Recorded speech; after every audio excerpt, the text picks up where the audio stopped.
Hello guys, నేను మీ Bhargavi. Welcome back to our channel Atlas home foods. So ఈరోజు మన ఛానల్లో వచ్చేసి రెస్టారెంట్ స్టైల్లో పన్నీర్ 65.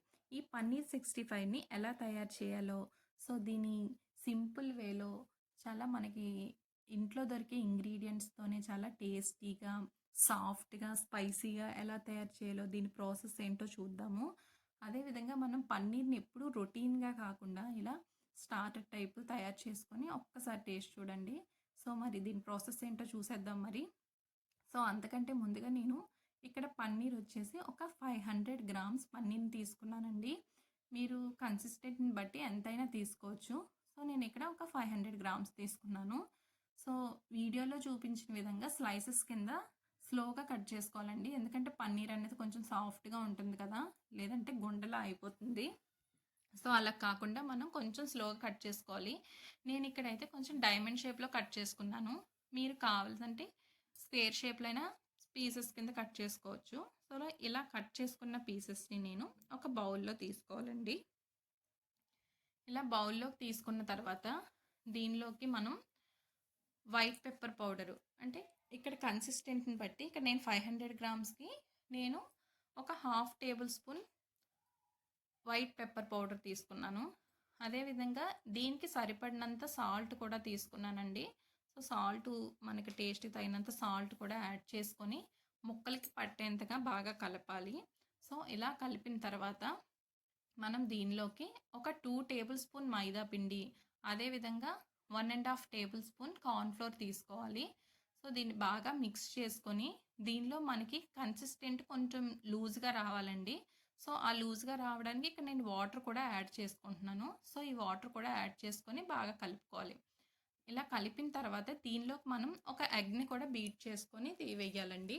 సో ఇక్కడ ఎగ్ అన్నది మీ చాయిస్. సో ఎగ్ వేయడం వల్ల ఏమిటంటే ఇక్కడ మనకి పన్నీర్ అన్నది కొంచెం సాఫ్ట్గా వస్తుంది. ఎగ్ లేకుండా చేస్తే మనకి పన్నీర్ కొంచెం హార్డ్గా వస్తుందండి. సో లేదు నేను నాన్ వెజ్ తిన్ను అంటే మనం ఎగ్ని అనేది స్కిప్ చేయొచ్చు. సో నెక్స్ట్ దీన్ని మనం ఇలా కలిపిన బ్యాటర్ని మనం ఒక 20 to 25 మినిట్స్ మనం పక్కన పెట్టుకోవాలి. సో నెక్స్ట్ మనం స్టవ్ ఆన్ చేసి పాన్ పెట్టుకొని డీప్ ఫ్రైకి సరిపడినంత ఆయిల్ పోసుకోవాలి. ఆయిల్ అనేది బాగా హీట్ అయిన తర్వాత మనం ఈ కన్సిస్టెంట్ని వీడియోలో చూపించిన విధంగా ఈ పన్నీర్ పీసెస్ని మనం వేసుకోవాలి. ఇలా వేసుకున్న తర్వాత మనం కలుపుతూ ఉండాలండి. సో ఎందుకంటే మనం ఆయిల్ బాగా హీట్ అయిన ఆయిల్లో వేస్తాం కాబట్టి కలపకుండా ఉంటే దాని కలర్ అనేది చేంజ్ అయిపోతుంది. సో అలా కలుపుకుంటూ ఉంటూ మనం వాటిని గోల్డెన్ కలర్ వచ్చేంత వరకు డీప్ ఫ్రై చేసుకోవాలి. చూసారు కదండి, వీడియోలో చూపించిన విధంగా ఇలా కలుపుకుంటూ మనం కలర్ అన్నది గోల్డెన్ కలర్ వచ్చేంత వరకు డీప్ ఫ్రై చేసుకోవాలి. సో ఇలా వచ్చిన తర్వాత మనం దీన్ని ఒక ప్లేట్లోకి ట్రాన్స్ఫర్ చేసుకోవాలి. సో మనకి చూసారు కదండి, ఆ ఎగ్ వల్ల కూడా మనకి ఆ కలర్ అనేది వస్తుంది. ఎగ్ లేకుండా నార్మల్గా మనం చేసామంటే కొంచెం కలర్ అనేది మనకి వేరే కలర్లో వచ్చి హార్డ్గా కనిపిస్తాయి. ఈ సాఫ్ట్నెస్ అనేది రాదు. సో ఇలా ప్లేట్లోకి తీసుకొని నెక్స్ట్ మళ్ళీ మనం స్టవ్ ఆన్ చేసి మళ్ళీ ఒక పాన్ పెట్టుకొని, లేదంటే మీరు అదే పాన్ని ఆయిల్ తీసుకొని అదే పాన్ పెట్టుకోవచ్చు. ఇందులో నేను ఒక 3 to 4 టేబుల్ స్పూన్ ఆయిల్ తీసుకోవాలండి.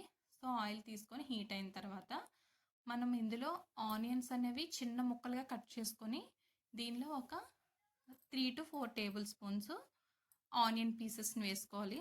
సో ఇవి వేసుకున్న తర్వాత ఒక 3 to 4 పొడవుగా కట్ చేసుకొని చిల్లీస్ కూడా గ్రీన్ చిల్లీస్ వేసుకోవాలండి. నెక్స్ట్ దీనిలో మనం సన్నగా కట్ చేసుకున్న గార్లిక్ కూడా వేసుకోవాలి, అంటే వెల్లుల్లి. నెక్స్ట్ దీనిలో కొంచెం కరివేపాకు రెమ్మలు కూడా వేసుకొని బాగా ఫ్రై చేయాలి. ఇది మనకి కొంచెం గోల్డెన్ కలర్లో రావాలండి. సో వీడియోలో చూపించారు కదా, ఇలా గోల్డెన్ కలర్ వచ్చిన తర్వాత దీనిలో మనం ఒక కప్పు కర్డ్ అంటే పెరుగును కూడా వేయాలి. సో ఇలా పెరుగును కూడా బాగా కలుపుకొని చూడండి, మనం పెరుగు వేసిన తర్వాత అది చిన్న చిన్న ముక్కలుగా ఇరుగుతుంది. సో దీనిలో కొంచెం వాటర్ కూడా యాడ్ చేసుకోవాలి. సో దీది కొంచెం మరిగిన తర్వాత దీనిలో కొంచెం సాల్ట్, అలాగే కొంచెం పావు teaspoon white pepper powder, అలాగే ఒక టేబుల్ స్పూన్ చిల్లీ పౌడరు, అదేవిధంగా ఒక టేబుల్ స్పూను సెజ్వాన్ సాసు, అంటే మనకి ఎండుమిర్చితో చేస్తారు కదండి, ఆ సాసు మనకు బయట దొరుకుతుంది. అదేవిధంగా ఒక టేబుల్ స్పూన్ టొమాటో సాసు ఇవన్నీ వేసుకొని బాగా కలుపుకోవాలి. కలిపిన తర్వాత మనకి ఆయిల్ అనేది పైకి తేలుతూ ఉండాలి. సో, ఇలా వీడియోలో చూపించిన విధంగా బాగా ఫ్రై అయిన తర్వాత ఈ పన్నీర్ పీసెస్‌ని మనం ఈ సాస్‌లో వేసేసుకోవాలి. వేసుకున్న తర్వాత బాగా కలుపుకొని ఇలా కలుపుతూ ఉండాలండి. లేదంటే మనకి పాన్‌కి అడుగంటుతుందనమాట. సో, అలా కాకుండా కలుపుతూ ఉండాలి. ఫైనల్‌గా మనం కొత్తిమీరతో గార్నిష్ చేసుకోవాలి. సో, దీన్ని చూసారు కదండీ మనకి పన్నీర్ 65 అనేది రెడీ అయిపోయింది. సో, దీన్ని మనం ప్లేట్‌లోకి ట్రాన్స్‌ఫర్ చేసుకొని దీనిపైన మనం కొత్తిమీరతోని, అలాగే కాజుతోని, ఆనియన్స్‌తోని, లెమన్‌తోని మనం గార్నిష్ చేసుకోవాలి.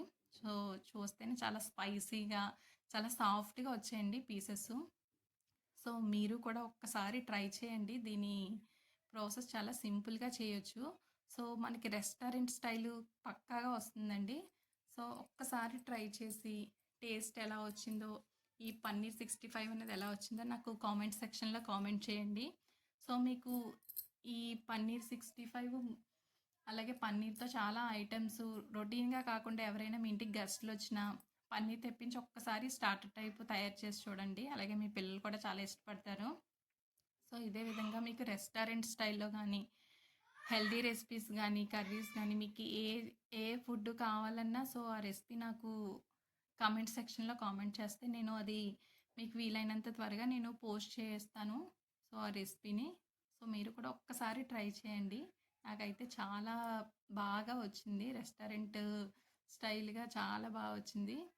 సో, ఒక్కసారి ట్రై చేయండి. Thank you. Thank you so much. Bye bye.